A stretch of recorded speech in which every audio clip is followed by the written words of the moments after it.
Hello friends, welcome to my YouTube channel Be a Learner. Today's topic is adjective. इससे पहले हमने articles determiners कर लिया है, प्रीपोजिशन भी कर लिया है, वर्ब फॉर्म भी हमने सैटरडे को पढ़े थे, कल फिर संडे की छुट्टी थी, आज मंडे है और नेक्स्ट टॉपिक हमारा टेंस रहेगा। ठीक है, तो एडजेक्टिव यानी कि विशेषण यानी कि जो किसी चीज की विशेषता बताएं। अब विशेषण किस चीज की विशेषता बताते हैं, तो आपको एडजेक्टिव और एडवर्ब में कंफ्यूज नहीं होना है, क्योंकि एडजेक्टिव जो होते हैं वो नाउन या प्रोनाउन की विशेषता बताते हैं, यानी कि जो एडजेक्टिव होते हैं वो, और एडवर्ब जो होते हैं वो क्रिया की विशेषता बताते हैं, इसलिए इनको क्रिया विशेषण कहते हैं। तो चलिए इनको थोड़ा समझ लेते हैं कि एडजेक्टिव क्या होते हैं। An adjective is a word used to qualify a noun or a pronoun. यानी कि एडजेक्टिव ऐसे शब्द होते हैं जो कि नाउन या प्रोनाउन की विशेषता बताते हैं। ठीक है, अब ये कितने प्रकार के होते हैं वो देखते हैं। तो काइंड्स ऑफ एडजेक्टिव, एक तो होते हैं एडजेक्टिव ऑफ क्वालिटी, ठीक है, दूसरे होते हैं एडजेक्टिव ऑफ क्वांटिटी, और तीसरा होता है एडजेक्टिव ऑफ नंबर, और चौथा होता है प्रॉपर एडजेक्टिव, और फिफ्थ होता है डेमोन्स्ट्रेटिव एडजेक्टिव, यानी कि संकेतवाचक। ये प्रॉपर जो है उसे कहते हैं व्यक्तिवाचक, और फिर है आपका डिस्ट्रीब्यूटिव एडजेक्टिव होता है विभाग सूचक, और फिर है आपका पजेसिव, तो पजेसिव होता है संबंधवाचक। एक और है इंटेरोगेटिव यानी कि प्रश्नवाचक, और सबसे पहला जो था एडजेक्टिव ऑफ क्वालिटी को कहते हैं गुणवाचक हिंदी में, और क्वांटिटी वाले को कहते हैं परिमाणवाचक। ठीक है, और एडजेक्टिव ऑफ नंबर जो था वो था संख्यावाचक। तो ये तो इनके काइंड हो गए। अब इनको थोड़ा सा डिटेल में देखेंगे कि ये किस तरह के होते हैं। जैसे एग्जाम्पल में आप देख पा रहे होंगे, Ram is a good boy. तो ये गुड क्या है, इसमें गुड इसमें एडजेक्टिव है जो कि विशेषता बता रहा है किसकी, राम की, यानी कि नाउन की। या फिर हम ऐसे भी कह सकते हैं शी इज इंटेलिजेंट या ब्यूटीफुल, कुछ भी लिख दीजिए। ठीक है, इंटेलिजेंट मतलब ये आपका नाउन है और ये प्रोनाउन है। ठीक है, तो विशेषण क्या हुआ आपका, एडजेक्टिव क्या हुआ, जो नाउन और प्रोनाउन की विशेषता बताए। ठीक है, अब जो हमने उसके काइंड्स देखे थे, यानी कि कितने प्रकार के होते हैं, उनको थोड़ा सा और डिटेल में समझ लेते हैं। देखिए, ये हम देख चुके हैं कि एडजेक्टिव क्या होता है। ठीक है, और ये जो काइंड्स हैं एडजेक्टिव के वो भी देख चुके हैं हम।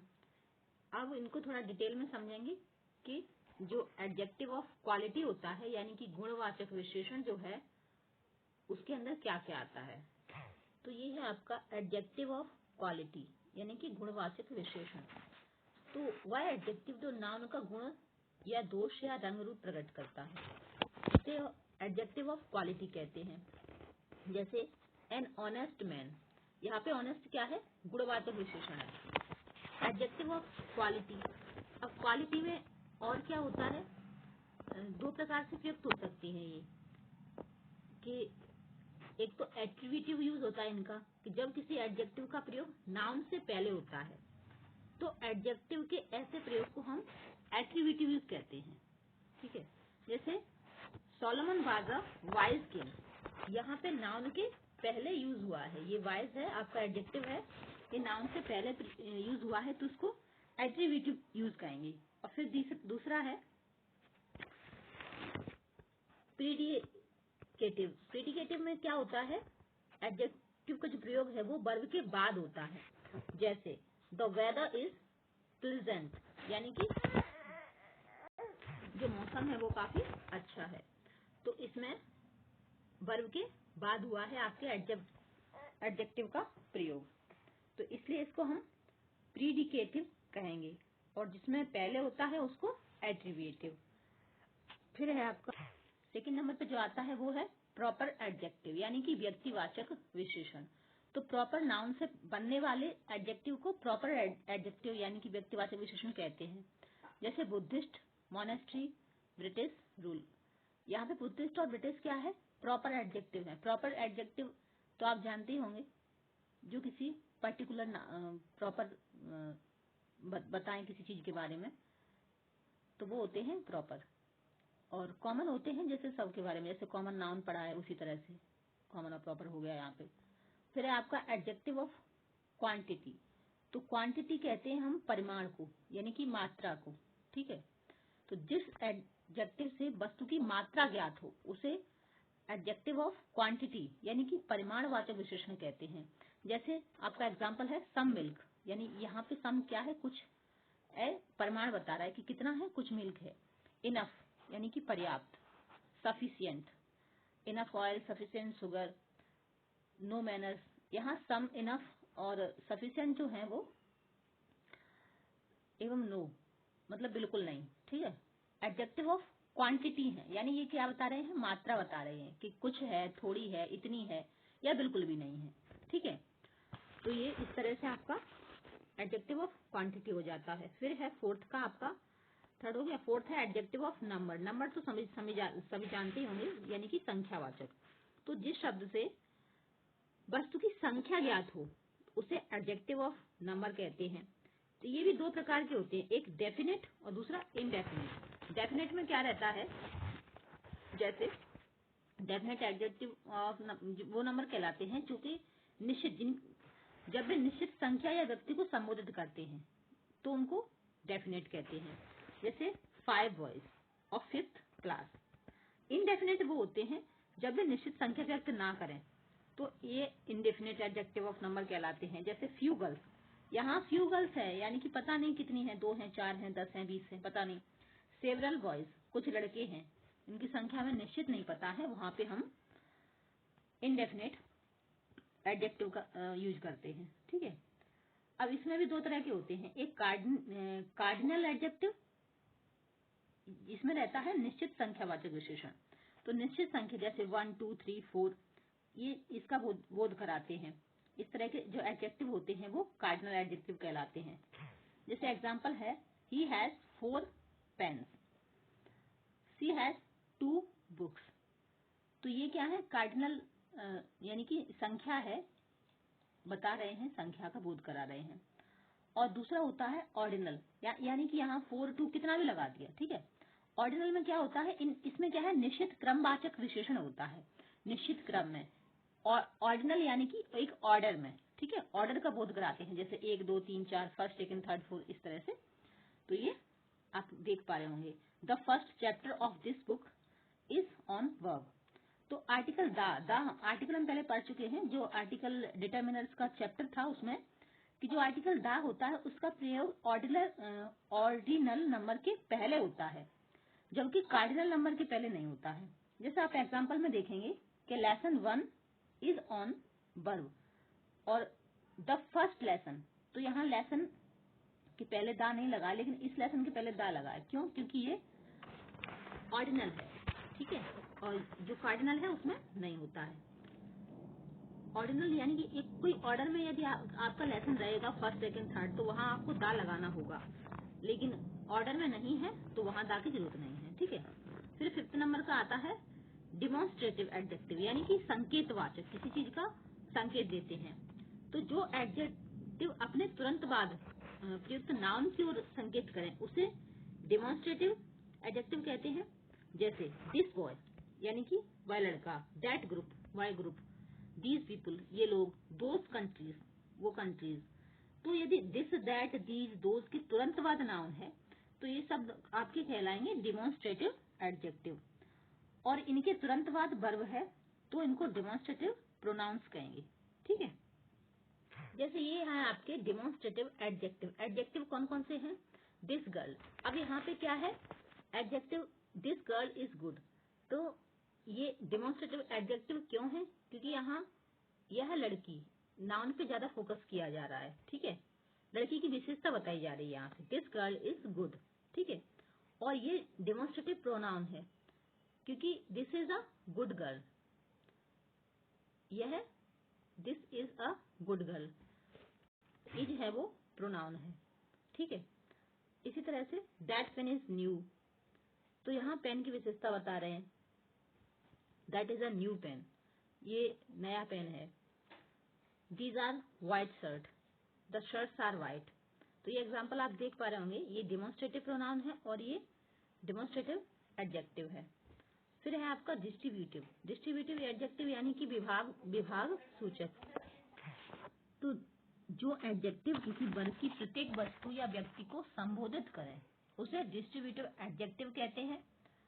जैसे कि आपका एग्जाम्पल है, each candidate is honest, every boy is present today, every boy is present today. तो यहाँ पे क्या है, ईच, एवरी, ईदर, नीदर, इनके तुरंत बाद क्या है, नाउन है। तो इनके तुरंत बाद यदि नाउन है, जैसे ईच है, एवरी है, तो ये कैंडिडेट क्या है, नाउन है, बॉय क्या है, नाउन है। नाउन मतलब कोई व्यक्ति, वस्तु या स्थान के नाम को ही तो नाउन कहते हैं। तो जब तुरंत बाद नाउन आता है तो इस तरह के शब्दों को हम डिस्ट्रीब्यूटिव एडजेक्टिव्स कहते हैं। और यदि ईच, एवरी, ईदर, नीदर के तुरंत बाद कोई अन्य शब्द आए तो इनको डिस्ट्रीब्यूटिव प्रोनाउन होंगे, ठीक है। जैसे आपके एग्जाम्पल में है, डिस्ट्रीब्यूटिव एडजेक्टिव जो है उसमें है each boy took the test, and distributive pronoun में क्या है, each of the boys, each of the boys took the test, ठीक है। तो यहाँ जो ईच है उसके तुरंत बाद नाउन आया, लेकिन यहाँ पे नाउन नहीं आया, ये आपका कोई और शब्द आ गए, अन्य शब्द आ गए, ठीक है, आर्टिकल आ गया, तो ये आपके होंगे डिस्ट्रीब्यूटिव प्रोनाउन। फिर आपका 7th जो एडजेक्टिव है, इंटेरोगेटिव एडजेक्टिव यानी कि प्रश्नवाचक विशेषण। तो जो एडजेक्टिव प्रश्न पूछने का कार्य करते हैं, सीधी सी बात है, इंटरोगेटिव मतलब प्रश्न पूछना, तो इसमें कुछ खास है नहीं, तो उनको इंटरोगेटिव एडजेक्टिव कहते हैं। जैसे विच रूम इज हियर, तो यहाँ कौन सा रूम है। हुज बुक इज दिस, तो इसमें क्या है, विच, व्हाट, हुज के तुरंत बाद यदि नाउन है तब तो ये शब्द इंटरोगेटिव एडजेक्टिव होंगे, और इनके तुरंत बाद वर्ब है, वर्ब यानी कि क्रिया, तो ये शब्द इंटरोगेटिव प्रोनाउन होंगे, ठीक है। जैसे इंटरोगेटिव एडजेक्टिव क्या होंगे, what colour is your bag, what did you do, तो यहाँ पर व्हाट के तुरंत बाद जो आपका है वो नाउन आ जाता है, ठीक है। तो ये इंटरोगेटिव एडजेक्टिव हो गए, लेकिन यहाँ इंटरोगेटिव प्रोनाउन में व्हाट के बाद तुरंत डिड आया है, नाउन नहीं आया, तो ये प्रोनाउन हो गए। फिर है पजेसिव एडजेक्टिव यानी कि संबंधवाचक विशेषण। तो जो एडजेक्टिव किसी व्यक्ति अथवा वस्तु से संबंध बताते हैं तो उन्हें पजेसिव एडजेक्टिव कहते हैं। जैसे माय बुक, बुक के साथ आपका क्या संबंध है, क्योंकि आपकी है। आवर क्लास, हमारा क्लास। अब ये हमारे काइंड्स ऑफ एडजेक्टिव हो गए। अब यदि हम इनको कंपैरिजन ऑफ एडजेक्टिव देखना चाहें कि ये जो डिग्री में होते हैं, कंपैरिजन में किस तरह से होते हैं, तो एडजेक्टिव को जो प्रयोग है वो 3 डिग्री में किया जाता है, पॉजिटिव में, कंपैरेटिव में और सुपरलेटिव में। तो जब एक व्यक्ति, वस्तु, समूह इत्यादि की विशेषता का वर्णन करना हो तो पॉजिटिव डिग्री का प्रयोग होता है। जैसे he is a good boy, ठीक है, मतलब वो अच्छा लड़का है, इसकी विशेषता बता दी, ठीक है। लेकिन जब एक की तुलना दूसरे से की जाए तो वहां पे कंपैरेटिव डिग्री होती है। कंपैरेटिव डिग्री में क्या होता है, he is better than you, मतलब वो आपसे अच्छा है।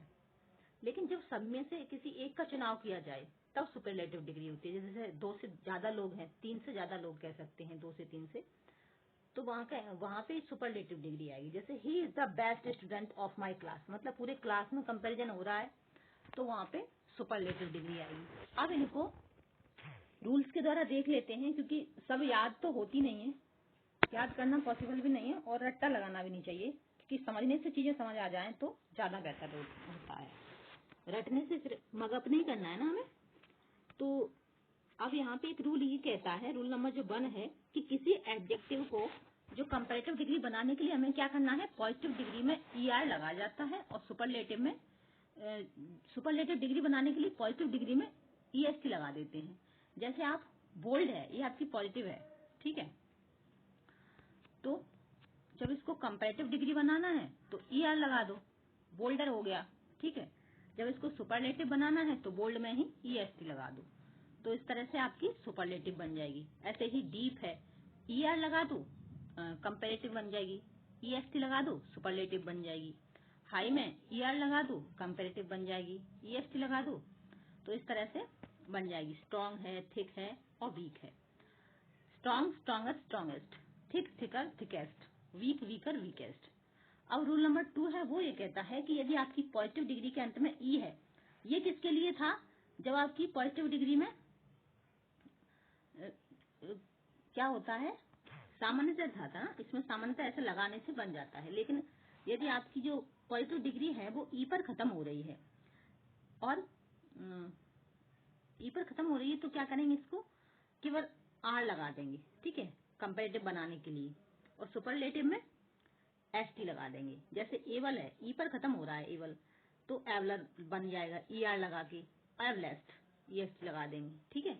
E पर खत्म हो रहा है तो सिर्फ EST और इसमें सिर्फ R लगाएंगे एवल, और इसमें सुपरलेटिव में ST लगा देंगे। इसी तरह से ब्रेव, ये E पे खत्म होंगे, जो जितने भी E पे खत्म होंगे उनको कंपैरेटिव बनाने के लिए सिर्फ R लगा देंगे और सुपरलेटिव बनाने के लिए ST लगा देंगे।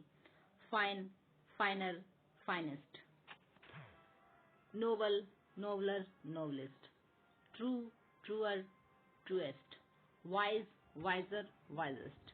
और थर्ड जो रूल है वो कहता है कि जब पॉजिटिव डिग्री कॉन्सोनेंट में खत्म हो और उसके पहले कोई शॉर्ट वोवल आए तो कॉन्सोनेंट को डबल करने के बाद क्रमशः ER और EST लगाकर कंपैरेटिव एवं सुपरलेटिव डिग्री बन जाती है। जैसे कॉन्सोनेंट यानी G है, मतलब आप वोवल और कॉन्सोनेंट तो जानते ही होंगे ना, A, E, I, O, U, ये 5 हमारे क्या है, वोवल हैं, और इनको छोड़ के आप अल्फाबेट में से ABCD में से ये 5 निकाल के ना, जितने भी बचते हैं वो सारे कॉन्सोनेंट हैं, ठीक है। टोटल 26 लेटर में से ये 5 AEIO निकाल दो और उसके बाद फिर जो भी बचते हैं वो सब कॉन्सोनेंट हैं। तो G, T, D, N, E ये सब क्या है, कॉन्सोनेंट हैं। तो जब डिग्री कॉन्सोनेंट पे खत्म होती है तो कंपैरेटिव बनाने के लिए उनमें ER जोड़ देते हैं और सुपरलेटिव बनाने के लिए EST। लेकिन क्या कह रहे हैं, जिस कॉन्सोनेंट से वो खत्म हो रही है ना उसको डबल कर देते हैं। जैसे G पे खत्म हो रही है तो एक और G लगाने के बाद ER लगाते हैं, ठीक है। इस चीज का ध्यान रखना, किसी भी कॉन्सोनेंट से खत्म हो रही है, जैसे फिट है, T से खत्म हो रहा है तो इसमें एक और T लगाने के बाद ER लगाया है, ठीक है। ये T पे खत्म हो रही है तो एक और T लगाने के बाद, जैसे बिग को बिगर बनाया, बिगेस्ट बनाया, फिट को फिटर बनाया, फिटेस्ट बनाया, हॉट को हॉटर बनाया, हॉटेस्ट बनाया, सैड को सैडर बनाया, सैडेस्ट बनाया, थिन को थिनर बनाया, थिनेस्ट बनाया। तो थिन में एक N थी, थिनर में 2 N है, थिनेस्ट में भी 2 N है, वेट में एक T थी, वेटर में 2 T है, वेटेस्ट में 2 T है, ठीक है। अब रूल नंबर 4 है, वो क्या कहता है कि जब पॉजिटिव डिग्री के अंत में बाई हो तो उससे पहले एक कॉन्सोनेंट हो तो बाई को आई में परिवर्तित कर देते हैं। ये चीज आपका ऐसे ड्राई है तो ड्राई को आई में परिवर्तित करके ER लगा दो, लगाना वही है ER और EST, सब में आप देख पा रहे हैं ER और EST, लेकिन सिर्फ इतना है कि यदि कॉन्सोनेंट से खत्म होती है तो जिस कॉन्सोनेंट से खत्म हो रही है उसमें डबल कर दो इसमें, और इसमें जिस कॉन्सोनेंट से इसमें कोई कॉन्सोनेंट वाला नहीं, इसमें सिर्फ बाई वाली बात की जा रही है। जब बाई से खत्म होती है, ठीक है, बाई से खत्म होगी तो बाई को हटा के वहां पे आई लगा देंगे, ठीक है, और बाकी ERST वैसे ही रहने देंगे, ठीक है। तो इस तरह से आपका dry, drier, driest, happy, happiest, happiest बन जाता है। Heavy, heaviest, heaviest, pretty, prettier, prettiest, merry, merriest, मैरिएस्ट।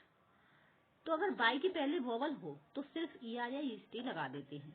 अब जैसे यहाँ पे क्या है, बाई के पहले कॉन्सोनेंट था, ठीक है, बाई के पहले कॉन्सोनेंट है सब में, लेकिन वाई के पहले यदि वोवल आ जाए, जैसे ग्रे, ये E है ना, ये बाई के पहले वोवल आ गया तो फिर क्या करेंगे, तो उसमें डबल नहीं करेंगे बल्कि सिर्फ, सॉरी मतलब ये डबल वाला नहीं है, बाई के पहले क्या करते हैं, बाई को हटाएंगे नहीं, ठीक है, बाई को हटाएंगे नहीं यदि वोवल है, ठीक है, ये चीज ध्यान रखना।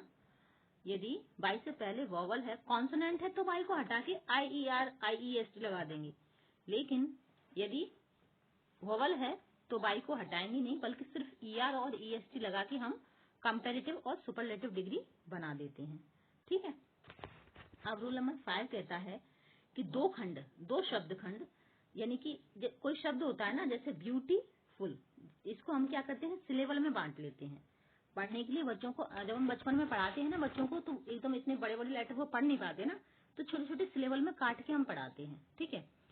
तो सिलेबल में कई एडजेक्टिव, एक एवं दो से अधिक शब्द खंड के सभी एडजेक्टिव के कंपैरेटिव एवं सुपरलेटिव क्रम से मोर एवं मोस्ट लगाकर बनाए जाते हैं। जैसे ब्यूटीफुल है, इसमें आप ER EST वगैरह लगा के नहीं बनाएंगे, बल्कि इसमें आपने ब्यूटीफुल को मोर ब्यूटीफुल बना दिया और मोस्ट बना दिया। इसी तरह से करेजियस को मोर करेजियस, मोस्ट करेजियस बना दिया। इंटेलिजेंट को मोर इंटेलिजेंट, मोस्ट इंटेलिजेंट बना दिया। और प्रेजेंट को मोर प्रेजेंट, मोस्ट प्रेजेंट बना दिया। तो ये आपका रूल नंबर 5 था। अब है, इसमें क्या है, कुछ एडजेक्टिव किसी भी नियम का पालन नहीं करते हैं, तो वे पूरी तरह से परिवर्तित हो जाते हैं। जैसे आपका गुड है, तो गुड का आपका कंपैरेटिव क्या होगा, बेटर होगा, और सुपरलेटिव में बेस्ट हो जाएगा। इसमें क्या है, कोई रूल ही नहीं लगा। ठीक है। जहाँ रूल लगता है वहां तो चीजें समझ आ जाती हैं, लेकिन जहाँ कोई रूल ही नहीं लगता है तो वहां चीजें हमें रटनी ही पड़ती हैं। हालांकि ये ऐसे शब्द हैं जो हम डेली यूज में होने वाले हैं, तो ये रटे हुए हैं, इनमें कोई समस्या नहीं है। गुड में और वेल में। ठीक है। बैड और ill, worse worst, little, less, lesser, least. ठीक है। तो इस तरह से ये बन जाएंगे। वीडियो थोड़ा लंबा हो रहा है ये, लेकिन ये है कि इस वीडियो में आप एडजेक्टिव समझ लेंगे, पढ़ लेंगे, तो उसके बाद आपको और पढ़ने की जरूरत नहीं पड़ेगी। इसी की आप प्रैक्टिस करके आपका पूरा हो जाएगा 10 मार्क्स का, मतलब 10 मार्क्स का नहीं, 1 नंबर का आपका एडजेक्टिव का क्वेश्चन 1 नंबर का जो है वो हो जाएगा, क्योंकि 10 मार्क्स की तो पूरी ही इंग्लिश आती है, जनरल जो आती है। तो है लिटिल हो गया, फॉर, फॉर्मर और फॉर्मेस्ट या फर्स्ट। और ये आपका फिर है लेट, लेटर, लेटेस्ट, फार, फार्दर, फारटेस्ट, नियर, नियरर, नियरेस्ट और नेक्स्ट। ओल्ड, ओल्डर, ओल्डर या एल्डर दोनों ही हो सकते हैं, ओल्डेस्ट, एल्डेस्ट। मच, मैनी, इनका होगा मोर और मोस्ट। फिर है correct use of some adjectives, यानी कि जो कुछ एडजेक्टिव है उनका करेक्ट यूज कैसे होता है। तो सम, यूज ऑफ सम और एनी, यानी कि सम और एनी का जो यूज है, सम एनी का कोई अर्थ होता है कोई या फिर कुछ, और थोड़ा होता है, पर दोनों में फर्क है। क्या फर्क है, तो सम का जो प्रयोग है वो अफर्मेटिव सेंटेंस में होता है, अनकाउंटेबल नाउन के पहले मात्रा यानी कि क्वांटिटी का बोध कराने के लिए, तथा प्लूरल काउंटेबल नाउन में कि पहले संख्या नंबर का बोध कराने के लिए होता है। जैसे आप एग्जांपल में देखेंगे, आई हैव सम वाटर, तो ये जो वाटर है वो अनकाउंटेबल नाउन है, क्योंकि वाटर को हम काउंट नहीं कर सकते ना। ठीक है। तो यहाँ हम सम का यूज करेंगे। आई हैव सम फ्रेंड्स, अब हमारे कुछ दोस्त हैं, तो ये क्या हुआ आपका, ये हुआ प्लूरल काउंटेबल नाउन जो हो गया आपका, तो इसमें भी कुछ लगा सकते हैं। दूसरी बात ये भी है कि जो सम का प्रयोग है वो सामान्यतः पॉजिटिव वाक्यों में ही होता है, और एनी का प्रयोग सामान्यतः नेगेटिव वाक्यों में और क्वेश्चन में होता है। तो I have some problem, I do not have any problem. ठीक है। तो ये नेगेटिव में हो गया एनी का, और पॉजिटिव में हो गया सम का। फिर देखेंगे do you have any problem, तो ये क्वेश्चन है, एनी। फिर है जब हम जवाब की उम्मीद हाँ में करते हैं तो क्या होता है, तो भी क्वेश्चन में सम का प्रयोग कर सकते हैं। तो do you have some food, यानी कि आप हाँ की उम्मीद कर रहे हैं कि हाँ होना चाहिए, तब हम सम का यूज कर सकते हैं पॉजिटिव वाक्यों में। फिर है नो एनी का प्रयोग एक साथ नहीं कर सकते, क्योंकि दोनों सुपरफ्लुअस हो जाएगा, सीधी बात कहा जाए तो। ठीक है। फिर है use of few, little, much and many, तो इनका प्रयोग कैसे करना है, तो ये काउंटेबल है, संख्या में कैसे करना है और मात्रा में कैसे करना है। तो फ्यू का मतलब होता है कम, और लिटिल का मतलब भी कम होता है, और मैनी का मतलब ज्यादा होता है, मच का मतलब भी ज्यादा होता है। तो फ्यू हम किस तरह से प्रयोग करते हैं, तो अ फ्यू, यानी कि संख्या में कम है, फ्यू मतलब संख्या के लिए करते हैं, लेकिन कम संख्या के लिए, जब संख्या कम होती है तब हम फ्यू लगाते हैं, और अ फ्यू लगाते हैं। ठीक है, अ फ्यू। लेकिन जब संख्या में इतना कम है कि ना के बराबर है, ठीक है, तो सिर्फ फ्यू लगाते हैं। और द फ्यू तब लगाते हैं जब संख्या में कम है लेकिन निर्धारित और जिसके तरह हम इंगित कर सकते हैं, ठीक है, मतलब इतना है कि हम बता सकते हैं कि हाँ द फ्यू, ठीक है। इसी तरह से लिटिल का प्रयोग होता है। आ लिटिल हम कब लगाएंगे? जब मात्रा में कम है लेकिन है, और लिटिल सिर्फ लिटिल तब लगाएंगे कि मात्रा में इतना कम है कि ना के बराबर, वही सेम बात है। और द लिटिल तब लगाएंगे कि मात्रा में कम है लेकिन निर्धारित व जिसके तरफ हम इंगित कर सकते हैं, मतलब है कुछ ना कुछ, तब हम द लिटिल लगाएंगे। अब यहाँ पे कुछ फिल इन द ब्लैंक्स दिए हुए हैं, इनके साथ में आंसर भी दिए हुए हैं। जैसे आप एग्जाम्पल करेंगे first, that's the knowledge is a dangerous thing. तो knowledge is a dangerous thing, तो यहाँ क्या आएगा? तो आपका आएगा लिटिल। यहाँ बाकी का अर्थ है कि अगर जानकारी अधूरी है तो खतरा बढ़ जाता है, यानी कि नॉलेज है लेकिन थोड़ा है, ठीक है। तो थोड़ा है तो हम यहाँ क्या लगाएंगे? आ लिटिल लगाएंगे, ठीक है, आ लिटिल, ये ठीक है।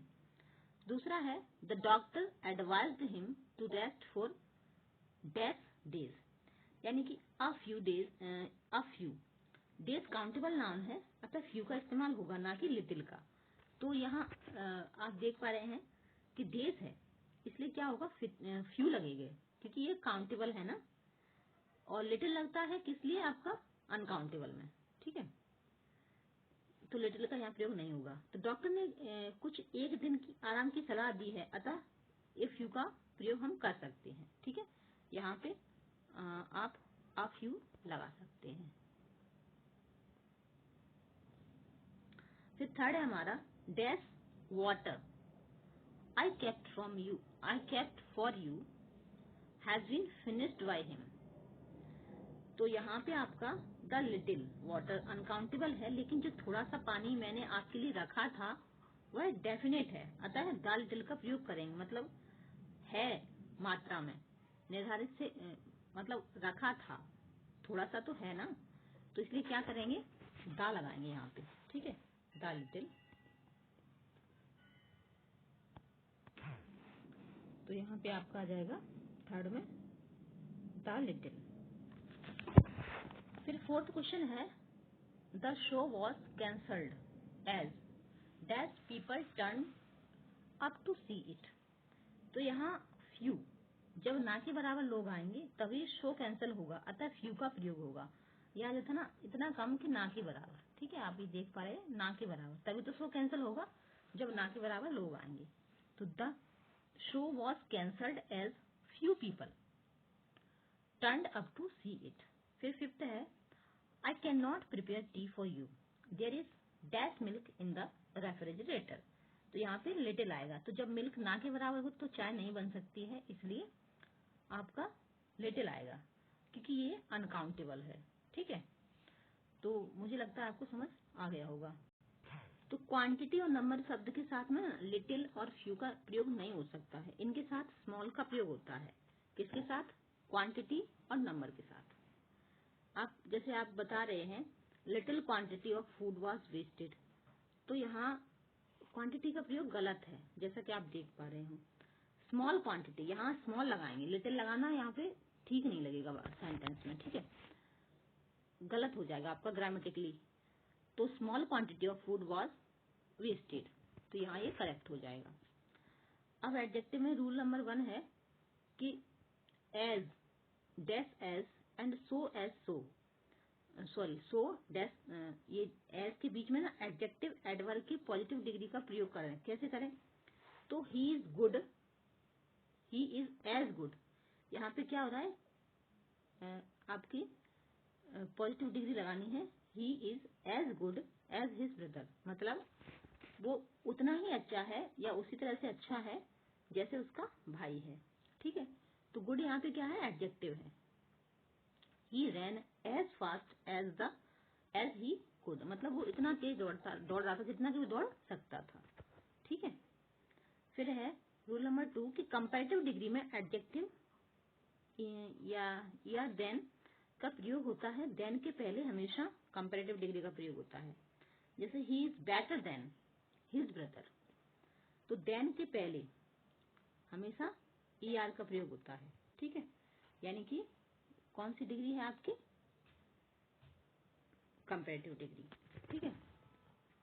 अब कंपैरेटिव डिग्री के बाद देन का प्रयोग हो भी सकता है और नहीं भी हो सकता है। जैसे today I am feeling better, तो यहाँ पे फीलिंग बेटर कभी कभी नहीं भी होता है, ठीक है। तो इस चीज का ध्यान रखना है, सेंटेंस को समझ के थोड़ा सा कंसेप्ट क्लियर होना चाहिए। और जो रूल नंबर 3 है वो कहता है कि सुपरलेटिव डिग्री के पहले आर्टिकल द का प्रयोग होता है।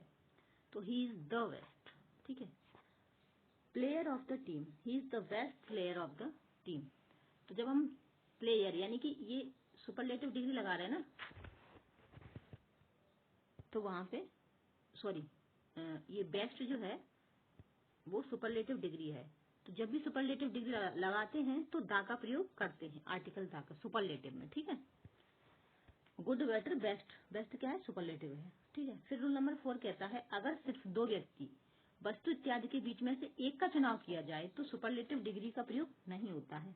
तो जब दो में से एक का प्रयोग कर रहे हैं तो सुपरलेटिव कहाँ होगा? तब तो कंपैरेटिव होगा ना, सीधी सी बात है। तो कंपैरेटिव जिसके पहले आर्टिकल दा और जिसके बाद प्रपोजिशन ऑफ लगाएं, ठीक है। जैसे she is the best of two sister, तो ये गलत हो जाएगा आपका, ठीक है, क्योंकि कंपैरेटिव डिग्री में कभी भी बेस्ट नहीं आता है, सुपरलेटिव डिग्री नहीं लगाते हैं। तो she is the better of the two sisters, तो यहाँ ये करेक्ट हो जाएगा, ठीक है। तो अगर सभी में एक का चुनाव किया जाए तो सुपरलेटिव डिग्री का प्रयोग होगा। जैसे बहुत सारे लोग हैं ना, बहुत सारे लोगों में से एक का प्रयोग करना, चूज करना है, तब तो सुपरलेटिव ही लगेगा ना। तो जिसके पहले भी आर्टिकल दा का प्रयोग होगा, ठीक है, और जिसके बाद प्रपोजिशन ऑफ का भी प्रयोग होता है। जैसे he is the best of all the player, ठीक है। तो यहाँ आप ये बेस्ट सुपरलेटिव डिग्री लगा रहे हैं, उसके बाद प्रपोजिशन ऑफ को भी लगाना है, ठीक है। रूल नंबर 5 कहता है कि जब एक नाउन या प्रोनाउन की दो विशेषताओं के बीच तुलना हो तो कंपैरेटिव डिग्री नहीं, मोर प्लस पॉजिटिव डिग्री का प्रयोग करते हैं। तो ऊपर हमने कुछ एग्जांपल देखे भी थे, जैसे वॉइस था, तो वाइजर वाइजेस्ट नहीं बल्कि क्या करेंगे, इसमें मोर वाइज करेंगे, ठीक है।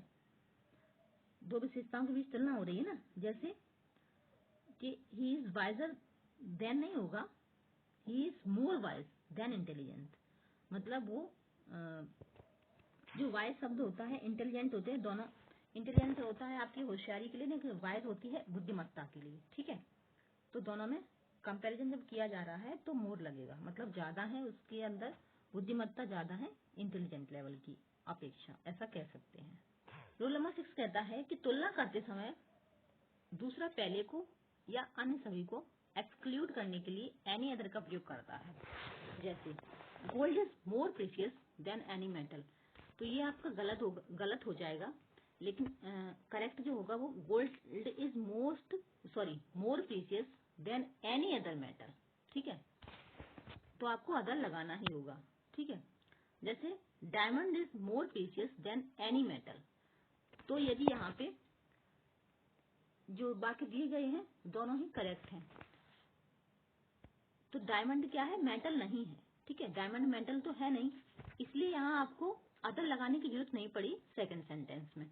लेकिन गोल्ड क्या है? मेटल है, तो इसलिए गोल्ड के साथ आपको अदर लगाने की जरूरत पड़ी, ठीक है। तो इस चीज का ध्यान रखना, ये जो रूल्स हैं थोड़ा सा इनको समझ में आ जाएगा और कुछ सेंटेंस बना लेंगे तो फिर याद भी हो जाएंगे। फिर रूल नंबर 7 कहता है कि IOR में खत्म होने वाले एडजेक्टिव के बाद देन नहीं टू का प्रयोग होता है। जैसे superior, inferior, senior, junior, prior, anterior और पोस्टीरियर।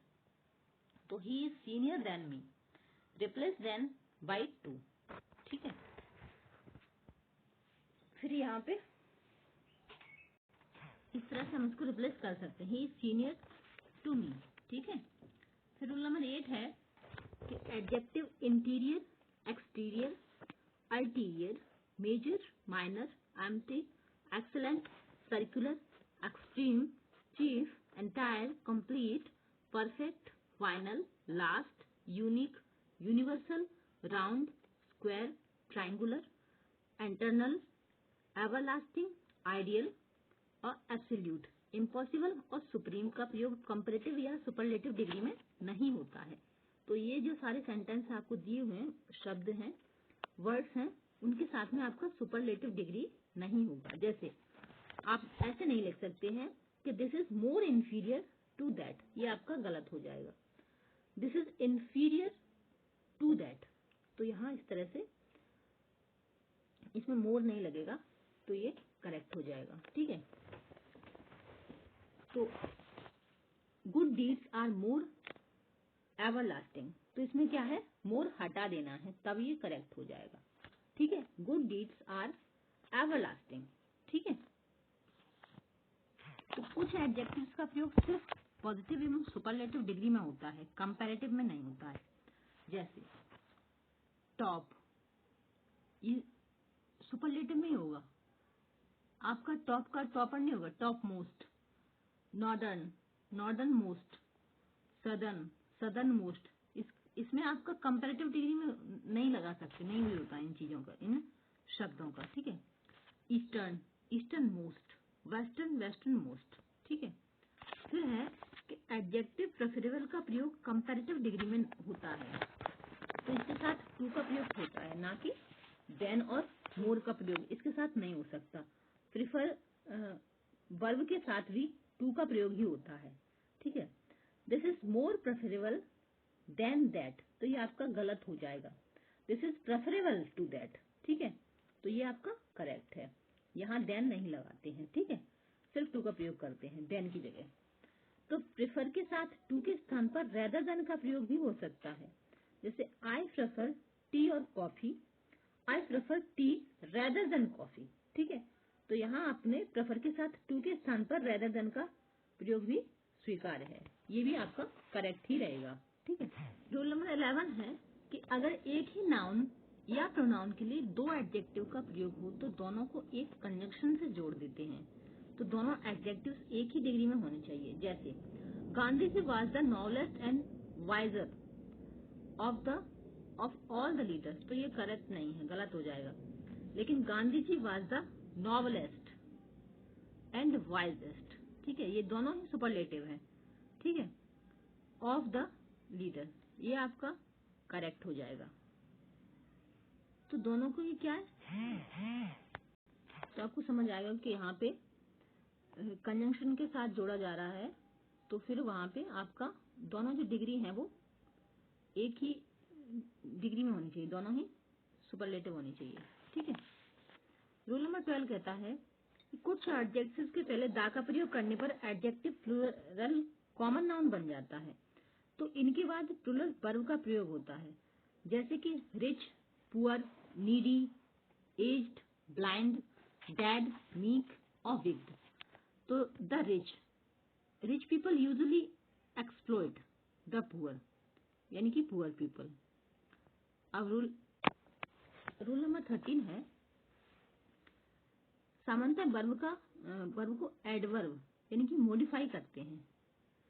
कैसे, ही वर्क्स ऑनेस्टली, तो एडजेक्टिव में एल वाई लगाकर एडवर्ब बनाया जाता है कुछ अपवादों को छोड़कर, यानी कि मोस्टली बनता है। ठीक है, ऐसा कह सकते हैं। जैसे आपका पॉलिटी है तो पोलाइटी का पोलाइटली बन जाएगा, पॉलिटी नहीं पोलाइटली है, पोलाइटी है, पोलाइटी से आप एल वाई लगाने के बाद एडवर्ब, ये एडजेक्टिव है पोलाइटी और ये एडवर्ब है politely. Bad, badly, sincere, sincerely. लेकिन वर्ब्स ऑफ सेंसेशन यानी कि seem, look, appear, feel, taste, sound और स्मेल के बाद ना एडवर्ब नहीं एडजेक्टिव का प्रयोग ही करते हैं। जैसे ही फील्स बैडली, तो ये गलत हो जाएगा, बैडली नहीं लगा सकते इसके बाद, ही फील्स बैड, ये आपका करेक्ट हो जाएगा। द सूप स्मेल्स डेलीशियसली, ये गलत हो जाएगा। द सूप स्मेल्स डिलीशियस, यानी कि जो वर्ब को सेंसेशन में है तो ये सीम है, लुक है, अपील है, फियर है, टेस्ट और साउंड, इनके बाद क्या है एडवर्ब नहीं सिर्फ एडजेक्टिव लगाते हैं। ठीक है, तो इस चीज का ध्यान रखना, इसको एक बार फिर से रिवीजन कर लेना। किसके बाद, सीम के बाद, सीम के बाद, लुक के बाद, अपीयर के बाद, यानी इसमें क्या हो रहा है, द सूप स्मेल्स, स्मेल है ना, स्मेल, तो स्मेल है इसलिए यहाँ पे आपका एडजेक्टिव आएगा, एडवर्ब नहीं आएगा। यहाँ पे फील है, तो ये फील है, ये कुछ वर्ड है, इनको हमें समझना है, याद करना है। फील हो, टेस्ट हो, साउंड हो, अपीयर हो, कुछ भी हो, तो वहां पे क्या आएगा आपका एडजेक्टिव आएगा, एडवर्ब नहीं आएगा। ठीक है, तो वर्ब और सेंसेशन के अलावा be, become, turn, get, grow, keep, make और प्रूव को भी एडवर्ब नहीं बल्कि एडजेक्टिव ही मॉडिफाई करते हैं। ठीक है, तो when he heard the news he become sad. ठीक है, तो यहाँ पर आपका एडजेक्टिव ही आएगा, एडवर्ब नहीं आएगा। ठीक है, फिर रूल नंबर 14 है कि कोई नाउन हाइफेनेटेड या कंपाउंड एडजेक्टिव्स के भाग होते हैं, तो ये कभी भी प्लुरल में प्लुरल में नहीं हो सकते हैं। यानी कि जैसे एग्जांपल है, आई डिलीवर्ड अ 2 hours लेक्चर, तो यहाँ पे ऐसा नहीं आएगा आई डिलीवर्ड अ 2 hours लेक्चर। यानी कि जो आर है आपने 2 भी लगा दिया और आर्स भी लगा दिया, ऐसा नहीं होगा, ये गलत हो जाएगा। अब 2 लगा रहे हैं तो एस नहीं आएगा। ठीक है, तो सिर्फ 2 आर आएगा। ठीक है, ही गैव मी 200 रुपीज नोट्स, तो यहाँ रुपीज भी है, नोट्स भी है, दोनों नहीं आ सकते। आप नोट्स लगा रहे हैं तो रुपीज में एस ना लगाएं। ठीक है, तो ही गैव मी 200 रुपी नोट्स। ठीक है, तो ये आपका रूल नंबर 14 है। फिर 15 है कि अगर कोई नाउन एडजेक्टिव का कार्य करे तो वह प्लुरल फॉर्म में नहीं हो सकता है। जैसे है, lasers are indispensable tools for delicate eyes surgery, तो आईज को आई में परिवर्तित करना है। ठीक है, यहाँ आईज नहीं होगा क्योंकि जब सर्जरी हो रही है तो एक ही आंख की हो रही है। ठीक है, 2 की नहीं हो रही है। आईज हम तब यूज करते हैं जब 2 आंखें होती हैं, यानी कि जो नाउन है वो आपका इसमें एडजेक्टिव का काम कर रहा है। ठीक है, तो एडजेक्टिव का जब काम करता है तो वहां पे प्लुरल फॉर्म नहीं आएगा।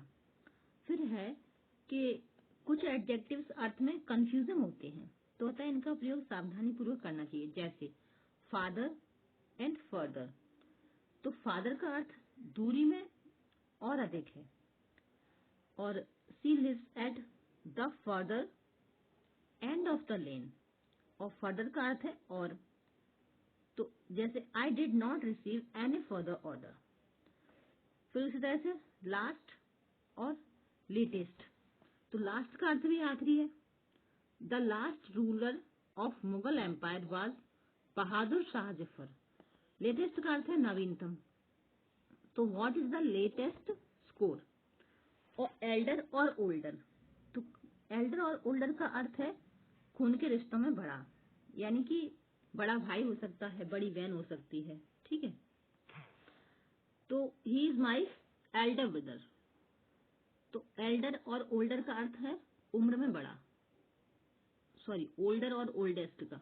ठीक है, तो he is older than his friend, मतलब अगर आप भाई बहन को बता रहे हैं कि वो मुझसे बड़ा है, उम्र में बड़ा है, तो आप एल्डर लगाएंगे। ठीक है, लेकिन अगर उम्र की बात हो रही है, जैसे खून का रिश्ता है, जैसे आप ये कहना चाह रहे हैं कि वो मेरा बड़ा भाई है, ठीक है, तब तो आप एल्डर लगाएंगे, he is my elder brother और she is my elder sister या ब्रदर एनीथिंग।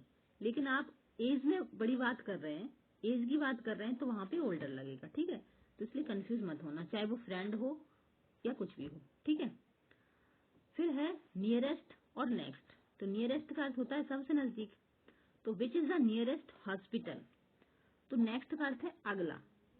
ठीक है, तो मतलब नियरेस्ट मतलब पास में कौन सा है और इसके बाद कौन सा है, ऐसा कह सकते हैं। ठीक है, the bank is in the next building, तो इस तरह से हम इसको समझ सकते हैं। फिर है लेटर एवं लेटर्स, सॉरी दोनों लेटर ही हैं, तो लेटर का अर्थ होता है लेटर, ये लेटर है, प्रोनाउंसिएशन में थोड़ा सा डिफरेंस है, लेटर दोनों ही है लेटर, लेकिन इसमें एक टी है वो है बाद में, I will call you later. ठीक है, और लेटर का अर्थ होता है बाद वाला, तो the latter part of the movie was boring, तो लेटर का अपोजिट फॉर्मर होता है।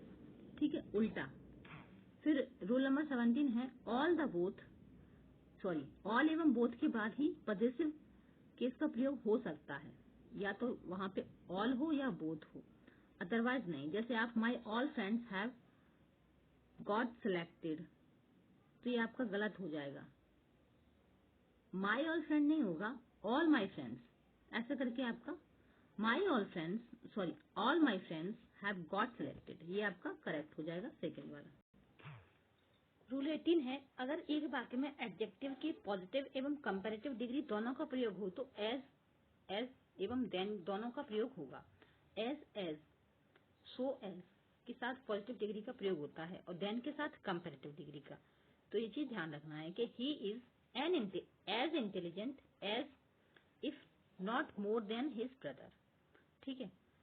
फिर है अगर हम टाइम शब्द का प्रयोग कर लें तो फिर कंपैरेटिव डिग्री का प्रयोग नहीं कर सकते हैं। जैसे माई house is 4 times bigger than yours, तो यहाँ पे हमने टाइम शब्द का यूज कर लिया है, टाइम्स का, यानी कि टाइम्स का यूज करने के बाद हम फिर उसके साथ में कंपैरेटिव नहीं लगा सकते, यानी कि बिगर नहीं लगा सकते। ठीक है।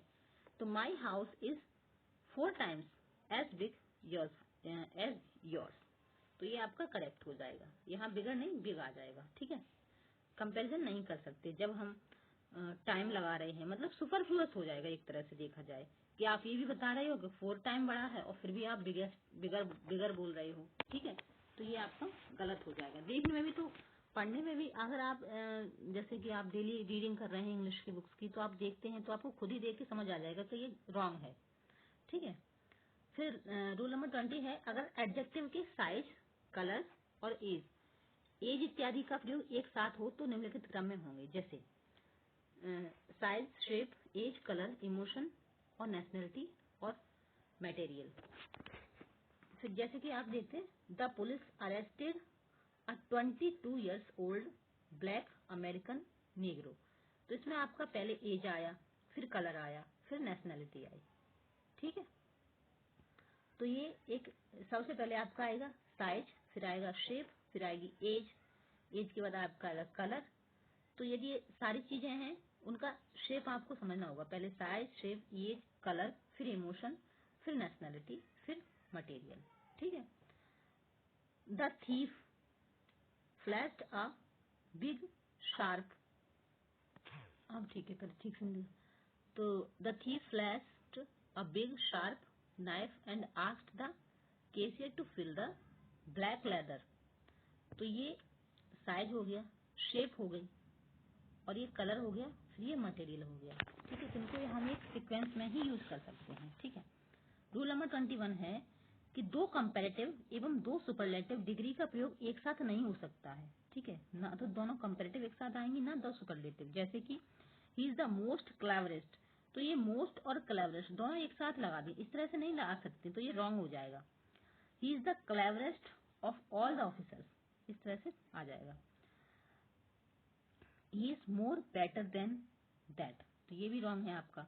मोर और बेटर दोनों ही डिग्री एक साथ नहीं आ सकती, चाहे वो कंपैरेटिव हो चाहे सुपरलेटिव हो। ठीक है। This is better than that, ठीक है, ये आपका करेक्ट हो जाएगा।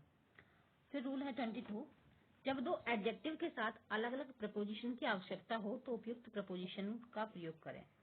जैसे कि he is senior and more experience than you, तो यहाँ क्या करना है, आपको प्रपोजिशन की आवश्यकता है तो जो प्रपोजिशन उपयुक्त है उसी का प्रयोग करना है। जैसे ही इज सीनियर टू, ठीक है, यहाँ एंड नहीं टू आएगा, sorry, to and more experienced than you. ठीक है। तो ये आपका करेक्ट हो जाएगा। फिर ये थोड़ा सा स्पॉटिंग एरर है, अनुराग is eclipsed by his pipe, तो इसमें आपको स्पॉट देखने हैं। अभी आपने जितने भी पूरा वीडियो पढ़ा, पूरी वीडियो में जो भी चीज आपने पढ़ी उसके अकॉर्डिंग आप एक्सरसाइज खुद से कीजिए, क्योंकि जब तक आप खुद से नहीं करेंगे तब तक आप में कुछ इम्प्रूवमेंट नहीं होगा। तो ये आप खुद से कीजिए। इसके बाद में जितने भी स्पॉटिंग एरर हैं वो सारे दे रही हूँ, उसके बाद फिर वहाँ पे आंसर भी है नीचे लास्ट में। लेकिन आप वीडियो को पॉज कीजिए और फिर उसके बाद आप पहले ये एक्सरसाइज कीजिए, उसके बाद फिर आंसर देखिए। ठीक है। तो देखिए यहाँ पे ये मैं पढ़ देती हूँ साथ में ताकि समस्या ना हो। Anurag is eclipsed by his wife. तो इसमें कौन सा ऑप्शन गलत है? A, B, C, D, 4 option दिए हैं, चौथे में नो एरर है। जैसे Anurag is eclipsed by his wife who is clever and amusing than he is. तो इसमें आपको कौन सा एरर दिखाई दे रहा है? फिर दूसरा है the two first to arrive. B है were the lucky recipients. C है ऑफ अ सरप्राइज गिफ्ट और डी में नो एरर है। तो ये देखिए। फिर नेक्स्ट है of the billion of star in the galaxy how much are suitable for life और no error. A few words. तो ये सारे हैं। फिर नेक्स्ट इसके बाद है कितने हैं टोटल इसमें? देखिए ये है। वीडियो पॉज कीजिए, फिर अपना एक्सरसाइज कीजिए, ठीक है। फिर उसके बाद नीचे मैं आंसर भी दे रही हूँ। ये इसमें इस बुक में ही आंसर दिए हुए हैं, तो आप इनको प्रैक्टिस करेंगे, फिर देखेंगे कि आपने कितने ठीक किए, ठीक है। तो उससे क्या है, आपका कॉन्फिडेंस लेवल बूस्ट होगा, ठीक है, कि हाँ मैं इतना ठीक कर पाई, ठीक है। और आपको इधर उधर ढूंढने की जरूरत नहीं पड़ेगी प्रैक्टिस के लिए कि कहाँ जाएं, कैसे करें। तो ये इनफ है, इतना आपने प्रैक्टिस कर लिया तो आपका एडजेक्टिव का पोर्शन कंप्लीट हो जाएगा, ठीक है। तो ये 52 है, 54 है। फिर है आंसर। तो आंसर एक्सप्लेन भी किए गए हैं। जैसे फर्स्ट था अम्यूजिंग के पहले मोर लगाएं, क्लेवर के साथ मोर अम्यूजिंग प्रयुक्त होगा क्योंकि कंजंक्शन के साथ जोड़ने वाले दोनों एडजेक्टिव एक ही डिग्री में होने चाहिए। तो रूल हमने जितने भी पढ़े हैं उन रूल को यदि हमने समझ लिया अच्छे से और उसके बाद ये प्रैक्टिस लगा ली तो एडजेक्टिव में आपका ये क्या 2 नंबर जितने भी क्वेश्चन आए आपका पक्का हो जाएगा, ठीक है। सेकंड था टू फर्स्ट को फर्स्ट टू में परिवर्तित करना था। आगे पीछे लगाने का जो रूल था किस तरह से हमने देखा था। मच को मैनी में परिवर्तित करना है, कहाँ मच आएगा कहाँ मैनी आएगा। स्टार्स काउंटेबल नाउन है, ठीक है, तो जो काउंटेबल हैं तो उनको मैनी लगाएंगे। मच लगाते हैं हम अनकाउंटेबल के लिए, तो ये चीज ध्यान रखना है हमें। तो वर्ड की जगह वर्ड्स का प्रयोग होगा क्योंकि अ फ्यू का प्रयोग प्लूरल काउंटेबल नाउन के साथ होगा। तो correct use as much as, ठीक है। फिर है आपका इसी तरह से ये है, सारे आंसर हैं, लेकिन मैं यही सलाह देना चाहूंगी कि पहले आप खुद से क्वेश्चन अटेम्प्ट करें, उसके बाद इनका आंसर देखें, एक्सप्लेनेशन देखें, कि आपको पता चल सके कि आखिर आपने कितना समझ पाए एडजेक्टिव को और फिर कितना उसको करने में आपको आया, ठीक है, कितना कर पाए, ठीक है। फिर ये सारे एक्सप्लेनेशन है आपका 54 जितने भी थे वो सारे आंसर है यहाँ पे, तो आप इनको देख सकते हैं, ठीक है। आपके पास बुक है, हार्ड कॉपी है, अच्छी बात है, लेकिन नहीं है तब भी कोई टेंशन नहीं है, आप यहाँ से कर सकते हैं। इसलिए मैं यहाँ पे कोशिश करती हूँ कि जितना हो सके किसी की मदद हो जाए, ठीक है, क्योंकि सबको हर जगह एक चीज नहीं मिल पाती है। मैंने ये चैनल एक्चुअली अपनी ऐसे ही बनाया था ताकि जिसको जरूरत है उसकी मदद हो सके और प्लस इसके बहाने से ना मेरी खुद की भी पढ़ाई हो जाए, ठीक है। क्योंकि ऐसे अगर मैं ये मेरे पास ये बहाना ना हो कि मुझे वीडियो बनाना है तो मैं पढ़ूं ही ना, ठीक है। इस बहाने से मैं खुद भी पढ़ लेती हूँ और आपकी भी हेल्प हो जाती है। वैसे भी कहते हैं ना, अगर हम ये सोच कर करें ना किसी और के लिए करना है तो हमें खुद तो कुछ मिल ही जाता है, कुछ नहीं तो सीखने को तो मिल ही जाएगा। तो अगर आप भी केवीएस या कोई भी टीचिंग का एग्जाम दे रहे हैं तो इस चैनल से जुड़ सकते हैं। वीडियो पसंद आया हो तो लाइक कर सकते हैं और अभी तक आप चैनल पर नए हैं तो चैनल को सब्सक्राइब भी कर सकते हैं। और आई एम श्योर कि आपको कुछ ना कुछ हेल्प जरूर करेगा, ठीक है, क्योंकि हमेशा हमें कुछ ना कुछ सीखने के लिए मिलता ही है। तो thank you so much video अंत तक देखने के लिए। जय हिंद, जय भारत। मिलते हैं नेक्स्ट वीडियो में।